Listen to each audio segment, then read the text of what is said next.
디모데전서 6장 1절에서 10절입니다. 디모데전서 6장 1절에서 10절입니다. 신약 340페이지 디모데전서 6장 1절 10절 한 절씩 교독하겠습니다. 무릇 멍에 아래 있는 종들은 자기 상전들을 범사에 마땅히 공경할 자로 알지니 이는 하나님의 이름과 교훈으로 비방을 받지 않게 하려 함이라.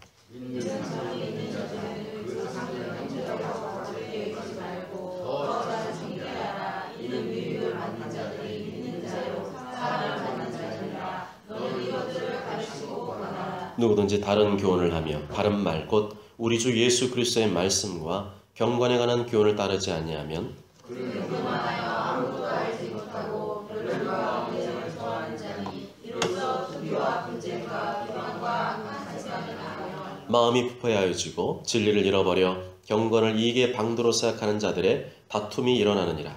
그러나 가져가는 마음이 있으면 경건은 큰 이익이 되느니라. 우리가 세상에 아무것도 가지고 온 것이 없음에 또한 아무것도 가져가지 못하리니 우리가 먹을 것과 입을 것이 있은즉 족함으로 알 것이니라. 부하려는 자들은 시험과 올무와 여러 가지 어리석고 해로운 욕심에 떨어지나니 곧 사람으로 파멸과 멸망에 빠지게 하는 것이라. 돈을 사랑함이 일만하게 뿌리가 되나니 이것을 탐내는 자들은 미혹을 받아 믿음에서 떠나 많은 근심으로써 자기를 찔렀도다. 아멘. 할렐루야. 그리스도인의 사회생활과 물질생활이라는 제목으로 말씀을 증거하겠습니다. 지난 시간에 우리는 목사와 장로는 하나님께서 세우신 지도자임을 살펴보았습니다. 예수님 믿고 따르는 성도들은 그들을 존경하며 순종하는 자세를 취해야 합니다. 왜냐하면 그들을 세우신 분은 하나님이시기 때문입니다. 특히 하나님의 말씀을 가르치고 전하는 목회자는 더욱 존경하며 그가 다른 일로 염려하거나 신경 쓰지 않도록 교회가 그들의 생활을 전적으로 책임지고 돌봐야 합니다. 이렇게 교회의 지도자들을 순종하고 존경하는 일은 하나님의 말씀에 순종하는 일이고 하나님께 순종하는 일입니다. 그들의 정당한 가르침과 지도에 불순종하며 거역하는 일은 하나님을 거역하는 일과 같습니다. 또한 교회나 세상에서 벌어진 일들에 대해서 내가 직접 보았거나 확인한 것이 아니라면 섣불리 비판하거나 문제화시켜서는 안 됩니다. 설사 그런 일이 있더라도 우리는 늘 사랑과 온유한 마음으로 바로잡아야 된다. 그것이 바른 그리스도인의 자세다 살펴보았습니다. 이렇게 교회의 질서와 권위를 따르는 일은 신앙생활의 가장 기본적인 자세입니다. 이런 순종의 자세가 몸에 배지 않은 채 내가 듣고 배운 세상의 민주주의나 인권이나 그런 경험들을 앞세우며 신앙생활을 하거나 교회를 바꿔보려고 하는 자세는 합당하지 않습니다. 당장에는 그것이 좋아 보이고 시대에 맞는 것 같고 합리적으로 보일 수 있지만 시간이 경과되면 될수록 성경이 말하는 교회와는 점점 거리가 먼 이상스럽고 괴물 같은 교회가 나타나게 될 것입니다. 그리고 그 위에 벌어진 일들에 대해서 누가 책임을 질 것입니까? 그런 모습을 놔두고 계속 방치하는 교회는 어떻게 되겠습니까? 분명 하나님 중심이 아닌 인간 중심의 교회가 될 것이며 세상의 풍조와 물결을 따라가는 인본주의적인 교회가 될 것이며 언젠가 예견된 암초에 부딪혀서 좌초되고 말 것입니다. 하나님 말씀에 순종하는 신앙생활, 교회의 질서와 권위에 순종하는 신앙생활은 나의 권리를 제한하고 억압하고 누르고 짓밟는 것이 아니라 도리어 내 영혼을 자유롭게 하고 내 마음의 안정과 평강과 기쁨을 심어주는 복된 신앙생활입니다. 요한 8장 32절에 진리를 알지니 진리가 너희를 자유롭게 하리라. 진리를 알지니 진리가 너희를 자유롭게 하리라. 진리만이 우리를 자유롭게 합니다. 진리는 하나님의 말씀을 말합니다. 말씀은 우리를 죄에서 구원하러 오신 예수님을 가리킵니다. 요한복음 1장 14절에 말씀이 육신이 되어 우리 가운데 거하심에 우리가 그의 영광을 보니 아버지 독생자의 영광이요 은혜와 진리가 충만하더라. 말씀의 실체가 이 땅에 내려오셨습니다. 인간의 몸을 입고 이 땅에 내려오셔서 말씀이 누구를 가리키는 것인가, 말씀이 무엇인가를 보여주셨습니다. 다시 말하면 말씀에 순종하는 것은 예수님께 순종하는 것이고 예수님께 순종하는 것은 말씀에 순종하는 것입니다. 예수님 믿는다고 하면서 말씀에 순종하지 않는 것은 자신의 삶과 행위로 예수님 믿는 믿음을 부인하는 것입니다. 누가복음 6장 46절에 너희는 나를 불러 주여 주여 하면서도 어찌하여 내가 말하는 것을 행하지 아니하느냐. 마태복음 7장 21절에 나더러 주여 주여 하는 자마다 다 천국에 들어갈 것이 아니요 다만 하늘에 계신 내 아버지의 뜻대로 행하는 자라야 들어가리라. 교회는 세상의 가르침을 따르는 공동체가 아니라 말씀을 따르는 공동체입니다. 세상이 점점 권위를 무시하고 부정적인 자세를 취한다 할지라도 우리는 말씀을 따라 권위와 질서를 존중하는 자세를 취합니다. 그렇게 교회에서 말씀의 훈련, 순종의 훈련이 잘 된 사람은 밖에 나가서도 그렇게 살게 됩니다. 그렇게 사는 것이 하나님을 기쁘시게 하고 내 영혼을 기쁘게 합니다. 그런데 그렇게 살아가면 세상 사람들이 나를 보면서 뭐라고 할 것 같습니까? 야, 너 참 신앙생활 잘한다. 신앙생활 하려면 너같이 해야 돼. 라고 말해줄까요? 뭐 그런 사람도 간혹 있겠지만 대부분은 너는 왜 그렇게 답답하게 살아가냐? 너는 뇌도 없냐? 시대가 어느 때인데 그렇게 살아가냐? 하는 소리를 듣게 될 것입니다. 그렇지만 우리는 그러한 소리에 동의하거나 민감하게 반응할 필요가 없습니다. 그것은 어디까지나 사람의 소리이지 하나님의 말씀이 아니기 때문입니다. 그들이 내 인생 책임져 줍니까? 그 사람 말대로 해가지고 그 사람이 내 인생 책임져 줍니까? 절대로 아닙니다. 우리는 세상이 아무리 난리가 나고 두 쪽에 나고 마지막 종말이 온다고 할지라도 절대 불변의 말씀 곧 하나님의 말씀을 믿고 따라야 될 줄로 믿습니다. 말씀만이 내 인생을 책임집니다. 아무도 책임 안 집니다. 옆에 사람 책임질 것 같아요? 안 책임집니다. 말씀만이 내 인생을 복되게 하고 영원한 처까지 이르게 하는 보장된 확실한 보험인 줄 믿습니다. 구약의 노아가 살던 시대도 그랬습니다. 노아하고 그 가족 8명 외에는 전부 다 세상 길 넓은 길을 따라갔습니다. 한마디로 하나님께서 이제는 심판하지 않으면 안 되는 아주 악한 시대였습니다. 사람들이 하나님의 말씀을 들으려고 하지 않았습니다. 말씀을 전하면 농담처럼 여겼습니다. 말씀대로 살아가면 바보 취급했습니다. 전부 다 자기가 좋은 대로 하고 싶은 대로 자기 편한 대로 살았습니다. 돈 많이 벌고 세상에서 성공하고 우리 가족만 행복하게 살면 그만이었습니다. 매력적이지만 그들에게는 중요한 것이 빠져 있었습니다. 그 중심에 하나님도 없고 말씀도 없었습니다. 마음 중심에 하나님도 없고 말씀도 없으니 하나님의 뜻에 순종하며 살 수가 없는 것이죠. 도리어 일평생 하나님 명령을 따라서 방주만 짓는 노아를 보면서 비아냥거렸을 겁니다. 뭐 하나님 물로 심판한다고? 하나님이 심판한다고? 야, 해만 쨍쨍하니 멀쩡한데? 무슨 미친 소리야. 도대체 쟤는 몇 년째야? 저 할아버지 노인네가 망령 들었나? 맨날 방주만 짓고 저 무슨 재미로 사는 거야? 너무 신앙생활 깊이 하면 저렇게 된다니까. 그런데 최종적으로 누구의 말이 옳았습니까? 노아의 말이 옳았지. 하나님의 말씀이 옳았습니다. 다수의 말이 옳은 것이 아니라 하나님의 말씀만이 옳은 것입니다. 사람 따라가지 마십시오. 세상 따라가지 마십시오. 내 인생 영원한 생명을 보장하지 않습니다. 창세기 7장 17절 19절에 홍수가 땅에 40일 동안 계속된지라 물이 많아져 방주가 땅에서 떠올랐고 물이 더 많아져 땅에 넘침에 방주가 물 위에 떠다녔으며 물이 땅에 더욱 넘침에 천하의 높은 산이 다 잠겼더니 사람이 내 인생 책임지지 않습니다. 하나님의 말씀만이 내 인생을 책임져 주는 것입니다. 하나님 중심, 성경 중심, 교회 중심, 목회자 중심으로 살아갈 때 내 인생은 축복의 인생이 되며 영원한 천국길이 펼쳐지게 되는 줄 믿습니다. 그런데도 말씀대로 살면 답답하다. 내 자유가 줄어든다. 어떻게 그렇게 재미없게 말씀대로만 살아가냐. 교회는 다녀도 너무 깊이 빠지는 말아라 하는 소리에 마음이 흔들리고 거기에 귀를 기울이겠습니까? 애굽왕 바로가 그렇게 말했습니다. 바로가 이르되 내가 너희를 보내리니 너희가 너희 하나님 여호와께 광야에서 제사를 드릴 것이나 너무 멀리 가지는 말라. 너무 멀리 가지는 말라. 무슨 소리입니까? 적당히 하라는 겁니다. 적당히.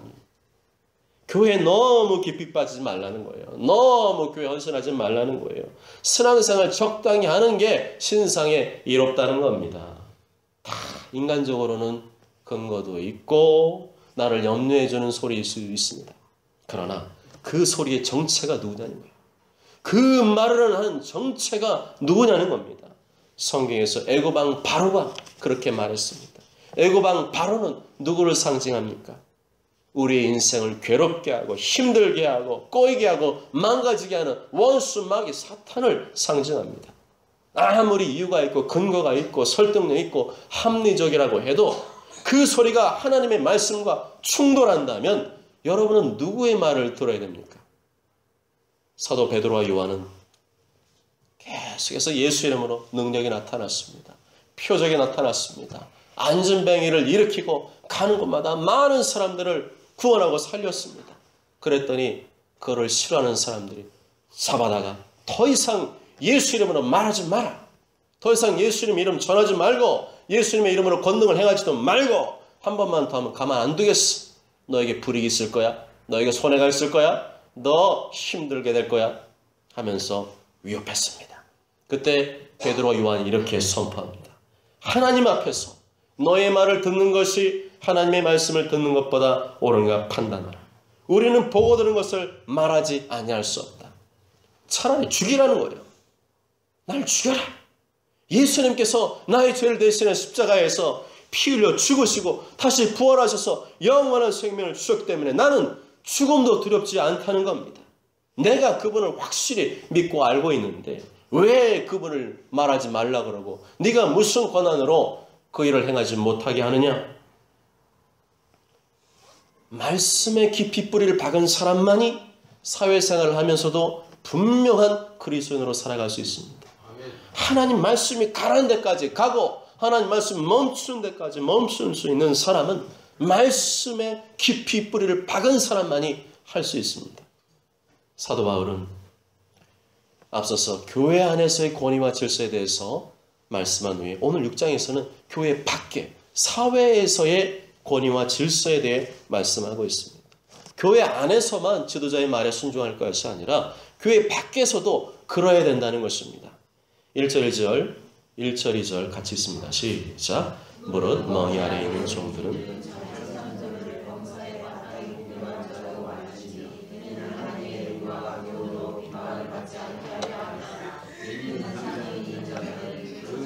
형제라고 가볍게 여기지만 더 잘 섬기게 하라. 이는 유익을 받는 자들이 믿는 자요 사랑을 받는 자임이라. 너희는 이것들을 가르치고 권하라. 아멘. 사도 바울이 활동하던 당시에는 노예제도가 존재했습니다. 사도 바울은 노예든 아니든 남자든 여자든 나이가 많든 적든 남녀노소 지고를 막느라고 무차별적으로 예수님의 복음을 전파했습니다. 로마 3장 22절에 곧 예수 그리스도를 믿음으로 말미암아 모든 믿는 자에게 미치는 하나님의 의인이 차별이 없느니라. 너는 똑똑하니까 너는 잘났으니까 예수 믿어야 돼. 그게 아니라 오늘 교회를 처음 나왔든지 교회를 수십 년 다녔든지 누구든지 예수님 믿음으로 예수님을 믿기만 하면 모든 죄를 용서받고 영원한 생명을 누리게 된다는 것입니다. 하나님이 세상을처럼 사랑하사 독생자 예수님을 주셨으니 이는 그를 믿는 자마다 멸망하지 않고 영생을 얻게 하려 하십니다. 이렇게 사도 바울이 무차별적으로 복음을 전파한 결과 그 중에 노예도 예수님을 영접한 사람이 있었습니다. 그런데 문제는 노예 그리스도인들 중에서 다소 과격한 생각을 가지고 있던 사람이 있었던 것 같습니다. 노예 제도는 비인격적이고 아주 잘못된 사회 제도이니까 우리가 더 이상 지킬 필요가 없어. 그것은 너무도 부당하고 억울한 제도이니까 그것을 지킨다는 것은 불의와 타협하는 일이야. 우리는 적극적으로 저항해야 돼. 라고 하는 생각을 가졌던 사람이 있었던 것 같습니다. 사도 바울은 그들의 생각에는 공감했을 것입니다. 그렇지만 그런 노예제도가 실제로 폐지되기 전까지는 그 제도를 따르는 것이 하나님의 뜻이라고 권고하고 있습니다. 무릇 멍이 아래에 있는 종들은 자기 상전들을 범사에 마땅히 공경할 자로 알지니. 사도 바울이 노예제도의 부당함을 몰랐던 것이 아닙니다. 부당한 사회제도이니까 강경투쟁해서 뒤집어 엎는 것이 하나님의 뜻이 아니라 그것이 존속되고 있는 한 그들의 상전 주인들에게 범사에 공경하라. 그것이 마땅하다 가르치고 있는 것입니다. 그렇습니다. 예수를 믿는 그리스도인들이 신앙의 문제를 제외하고 부당한 사회제도를 개혁한다는 미명하에 싸우고 투쟁하고 저항하는 모습을 보이는 것은 바람직하지 않습니다. 비록 내가 직장에서 섬기고 있는 상관이 비인격적이고 부당한 대우를 한다고 할지라도 띠를 두르고 저항하는 것은 범사에 공경하는 그리스도인의 모습이 아니라는 겁니다. 왜냐하면 세상의 모든 권세는 하나님께로부터 나지 않음이 없기 때문입니다. 로마 13장 1절에 각 사람은 위에 있는 권세들에게 복종하라. 권세는 하나님으로부터 나지 않음이 없나니 모든 권세는 다 하나님께서 정하신 바라. 무릇 멍이 아래 있는 종들은 자기 상전들을 범사에 마땅히 공경할 자로 알지니 이는 하나님의 이름과 교훈으로 비방을 받지 않게 하려 합니다. 자녀가 부모를 공경하고 종이 주인을 공경하고 직원이 상사를 공경하는 것은 그리스도인으로서 마땅한 일입니다. 그것은 하나님이 정하신 질서입니다. 질서를 거역하는 일은 하나님을 거역하는 일이요 그에 따른 채찍과 징계를 자초하는 일입니다. 그럼에도 여전히 그리스도인이면서도 부모를 거역하고 주인을 거역하고 상사를 거역하는 일들이 있는데 그것은 무례한 일일 뿐만 아니라 하나님의 이름과 교훈을 비방받게 하는 일입니다. 그것은 결코 칭찬해 줄 수가 없습니다. 사도 바울은 이러한 내용을 이곳 한 곳에서만 말씀한 것이 아니라 여러 곳에서 말씀하고 있습니다. 에베소 6장 5절 7절에 종들아 두려워하고 떨며 성실한 마음으로 육체의 상전에게 순종하기를 그리스도께 하듯 하라. 눈가림만 하여 사람을 기쁘게 하는 자처럼 하지 말고 그리스도의 종들처럼 마음으로 하나님의 뜻을 행하고 기쁜 마음으로 섬기기를 주께 하듯 하고 사람들에게 하듯 하지 말라. 골로새 3장 20절 23절에 종들아 모든 일에 육신의 상전들에게 순종하되 사람을 기쁘게 하는 자와 같이 눈가림만 하지 말고 오직 주를 두려워하여 성실한 마음으로 하라. 무슨 일을 하든지 마음을 다하여 주께 하듯 하고 사람에게 하듯 하지 말라. 이렇게 사도 바울이 반복하고 또 반복해서 직장 상사나 윗사람에게 순종하라, 공경하라 강조하는 이유는 그리스도인들이 사회생활을 하면서 자기 마음에 안 든다고 쉽게 상사를 비난하고 또 주어진 일에 불성실한 일들이 많았기 때문에 그렇게 강조하는 것입니다. 그런데 그러한 삶의 모습은 복음 전파를 가로막습니다. 교회 당기는 놈들이 더해. 내가 하나님도 아니고 나도 나름대로 이 사무소에서 열심히 잘하는데 이해하려고는 생각 안 하고 전부 다 그냥 상사가 어떠니 왜 저런 사람이 내 윗사람이 돼가지고 날 이렇게 고달프게 이런 소리만 하고 있다가 그걸 상사가 오늘 들었어요. 그럼 어떻게 될까요? 아웃이에요. 아웃. 아무리 그동안 잘했어도 그냥 아웃이에요. 너 이제 아웃이야. 너 교회 다니는 것 너도 똑같구나. 그동안 내가 얌전하게 잘 봤는데 이제 보니까 너도 똑같구나. 내가 너 때문에 교회 안 다닐란다. 그렇게 윗사람 무시한 너의 모습 그런 교회 안 다닐란다. 그렇게 하는 것은 하나님의 이름을 비방하게 만드는 일입니다. 우리가 무조건 입으로만 복음을 전하면 되는 것이 아니라 복음에 합당한 삶을 살아가면서 복음을 전해야 사람들이 그 복음을 듣게 됩니다. 또한 한 직장에서 예수님 믿는 사람을 상사로 모시며 섬기는 경우가 있습니다. 그것은 매우 복된 일이지만 그것을 역으로 이용하는 사람도 있기에 2절에서 말씀하고 있습니다. 믿는 상전이 있는 자들은 그 상전을 형제라고 가볍게 여기지 말고 더 잘 섬기게 하라. 이는 유익을 받는 자들이 믿는 자요 사랑을 받는 자임이라. 너는 이것들을 가르치고 권하라. 저분은 예수님 믿는 분이니까 내가 일을 조금 대충 해도 잘 봐주겠지? 다른 사람보다 나에게 좀 더 후한 점수를 주겠지? 하는 자세를 갖지 말라는 거예요. 그런 생각을 가진 그리스도인을 부하 직원으로 두고 있는 상사의 입장을 바꿔서 한번 생각해 보세요. 곤혹스럽습니다. 별로 잘하는 것도 없는데 교회 안 다니는 사람보다 더 일도 못하면서 잘 봐주기만을 바라고 있으니 이래도 난감하고 저래도 난감하게 만드는 겁니다. 만일 내가 윗상사 그리스도인이라면 더 그분을 잘 섬겨야 됩니다.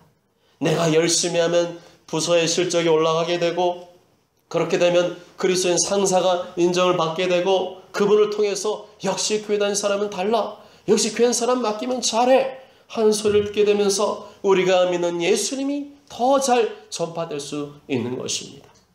그런데 만일에 내 윗상사가 믿음이 약해요. 믿음이 적어요.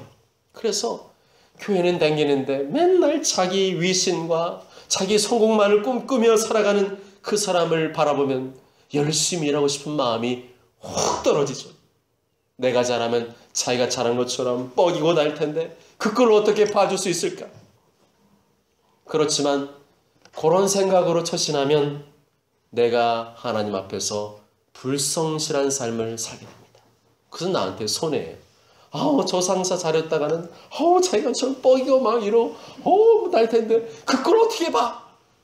그러니까 나는 안 도와줄 거야. 잘 도와줘 봐야 자기만 자랑하고 내가 열심히 한 거는 말도 안 해줄 텐데. 그럼 어떻게 됩니까? 내가 하나님 앞에서 불성실한 놈으로 지키는 거예요. 그 이후의 문제는 내가 알 바가 아니에요. 나는 성실하면 되는 거예요. 내가 하나님 앞에서 최선을 다하면 됩니다. 그 다음에 문제는 그 인간이 그러고 다니든지 말든지 그건 하나님께 기도하고 맡길 일입니다. 주님이 그 장소, 그 자리에서 원하는 것은 나의 성실함을 통해서, 나의 계속된 성실함과 충성된 모습을 통해서 그 사람도 변화되기를 기대하는 일입니다. 그러면서 사도 바울은 말씀의 주제를 갑자기 바꾸고 있습니다. 다시 한번 서두에서 경계한 거짓 교사들과 그 추종자들을 주목하라 말씀하고 있습니다. 3절에서 5절 다 함께 읽겠습니다. 시작. 누구든지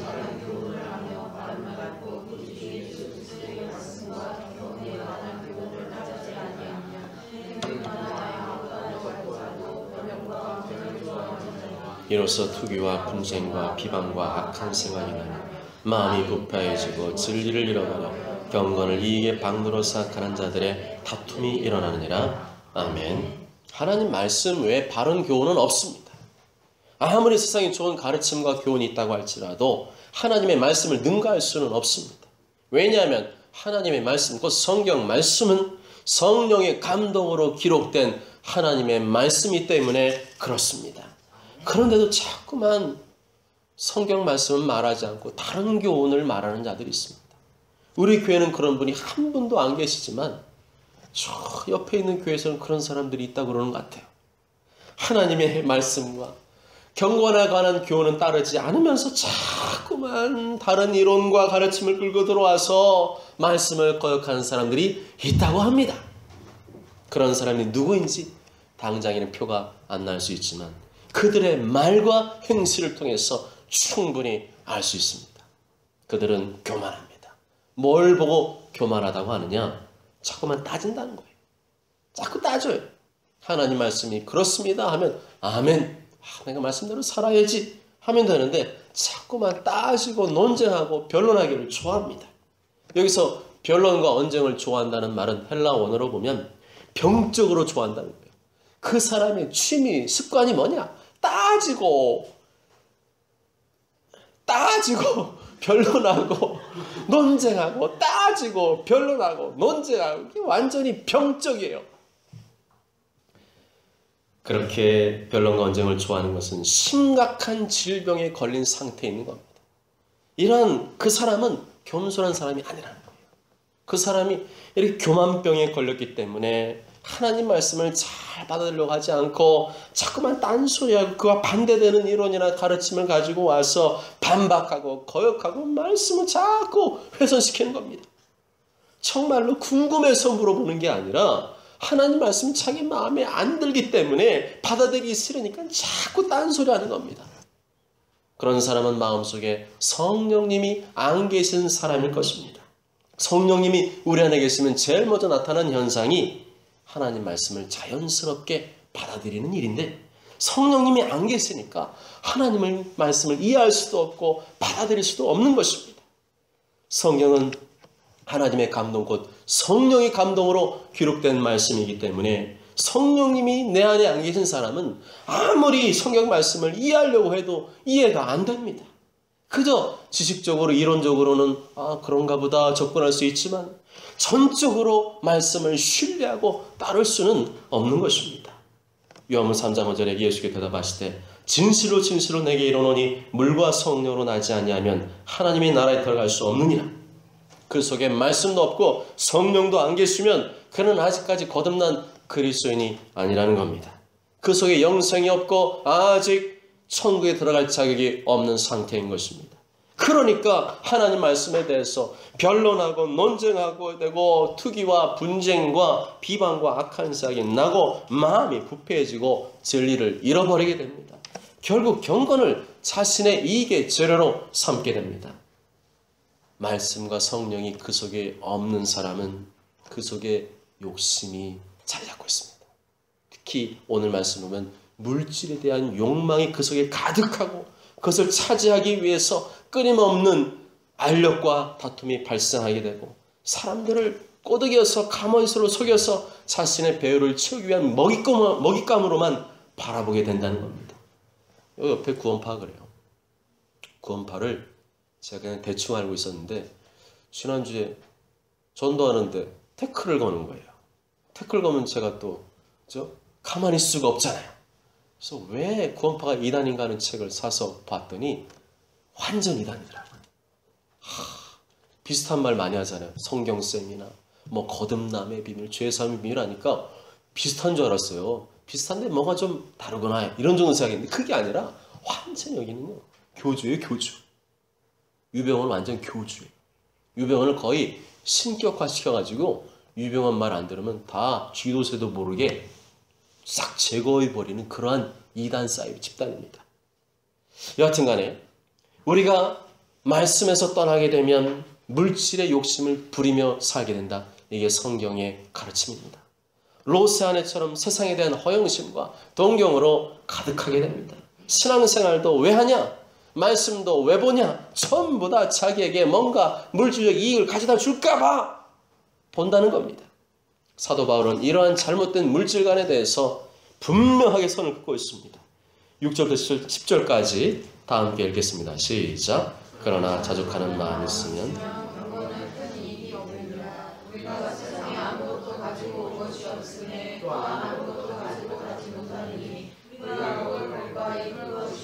족한 줄로 알 것입니다. 부하려는 자들은 시험과 올무와 여러 가지 어리석고 해로운 욕심에 떨어지나니 곧 사람으로 파멸과 멸망에 빠지게 하는 것이라. 돈을 사랑하며 일만하게 뿌리가 되나니 이것을 탐내는 자들은 미혹을 받아 믿음에서 떠나 많은 근심으로서 자기를 찔러도다. 아멘. 부하려 하는 자들, 돈을 사랑함, 이것을 탐내는 자들과 반대되는 말이 있다면 그것은 6절에 나오는 자족입니다. 자족이란 말은 자기 만족을 말합니다. 자기 만족은 풍족하기 때문에 나는 만족해, 그런 감정이 아니라 어떠한 상황에서도 하나님을 신뢰하기 때문에 주어지는 감정을 말합니다. 하박국 3장 17절 18절 말씀 바로 그것을 말해주죠. 비록 무화과 나무가 무성하지 못하며 포도나무에 열매가 없으며 감람나무에 소철이 없으며 밭에 먹을 것이 없으며 우리의 양이 없으며 외양간에 소가 없을지라도 나는 여호와로 말미암아 즐거워하며 나의 구원의 하나님으로 말미암아 기뻐하리로다. 여러분은 내 손에 쥐어지는 거 없고 잡히는 것 없으면 쉽게 낙심하지 않습니까? 그것은 하나님을 신뢰하지 않는 불신입니다. 하나님 나에게 다 필요하시니까 그러한 가난과 어려움도 허락하실 때가 있음을 믿어야 됩니다. 하나님께서 나에게 이러한 고난과 궁핍의 시간이 필요하셔서 허락하셨구나. 하나님은 하나밖에 없는 당신 아들 예수 그리스도를 십자가에 내어주시기까지 나를 사랑하시니 나는 이러한 상황 중에도 여전히 하나님을 사랑하며 신뢰합니다. 이렇게 믿음으로 반응해야 합니다. 하나님의 자녀는 모든 것이 하나님의 주권 가운데 있다는 것을 확신한 가운데 현재의 소유에 만족하는 삶을 살아야 됩니다. 하나님은 절대로 나를 굶기시지 않는다는 믿음, 그저 먹을 것과 입을 것이 있으면 그것으로 족하다는 믿음이 필요합니다. 절대로 남들과 비교하는 것은 금물입니다. 하나님은 부하게도 하고 가난하게도 하십니다. 하나님은 각자의 시간표와 계획을 따라서 다르게 다룰 수 있는 분이기 때문에 나는 그저 나에게 주어진 상황에 믿음으로 감사하며 나가기만 하면 되는 것입니다.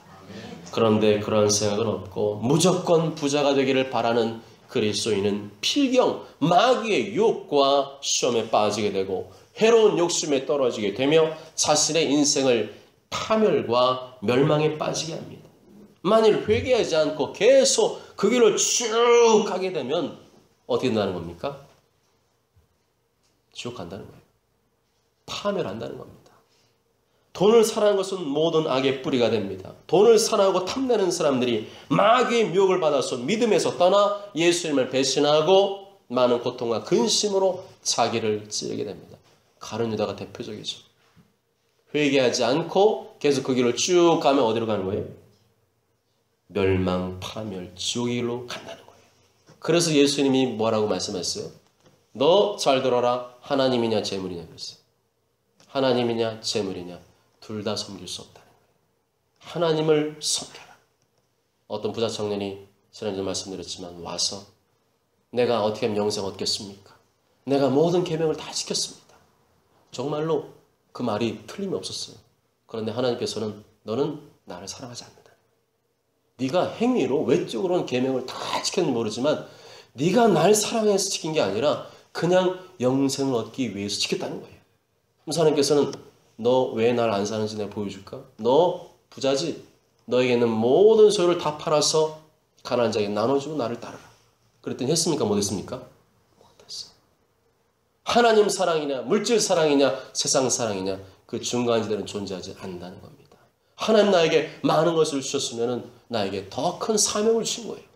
그 주신 사명으로 하나님 나라를 위해서 마음껏 쓸 수 있는 기회가 주어졌는데 축복의 기회가 주어졌는데 영원한 주님의 나라에서 받을 상급이 더 귀하게 쌓일 수가 있는데 내가 내 밥그릇을 걷어차는 겁니다. 뿐만 아니라 그러한 삶을 사는 사람은 그 사람의 마음에 하나님을 섬기는 것이 아니라 물질을 숭배하는 것이고 물질 숭배는 곧 우상 숭배이기 때문에 영원한 주님의 나라에 들어갈 수 없다는 겁니다. 예수님께서는 부자가 천국에 들어간 것이 낙타가 바늘길을 통과하는 것보다 어렵다고 말씀했습니다. 부자는 다 천국 못 가냐 그런 말이 아니라 돈이 많아지면 하나님보다 돈을 사랑하게 되고 그 결과 돈 욕심 때문에 불순종의 삶을 살게 되고 그 결과 천국에 들어갈 확률이 극히 적다는 겁니다. 누구의 말씀이에요? 예수님의 말씀입니다. 사랑하는 여러분, 말씀에서 떠나 교회와 사회의 권위와 질서를 무시하고 말씀에서 떠나 변론을 좋아하고 다른 교환을 따라가고 말씀에서 떠나 돈을 사랑하고 부자가 되려는 자의 최후는 멸망입니다. 말씀을 떠나면 세상에서 아무리 잘 나가도 아무 소용없다는 겁니다. 왜 이렇게 냉혹하게 말씀하시는가? 진정 예수를 믿는 사람은 그렇게 살 수 없다는 겁니다. 진정 구원받은 사람은 그렇게 살 수 없다는 겁니다. 그렇게 살면서도 아무런 양심의 꺼리낌이나 가책이 없다면 그 사람은 구원받지 못한 사람일 수 있다는 겁니다. 모쪼록 저런 모두가 이 세상 그 무엇보다도 말씀을 사랑하시며 언제나 말씀에 철저히 순종하는 겸손과 순종의 삶을 사시길 주님의 이름으로 축복합니다. 아멘.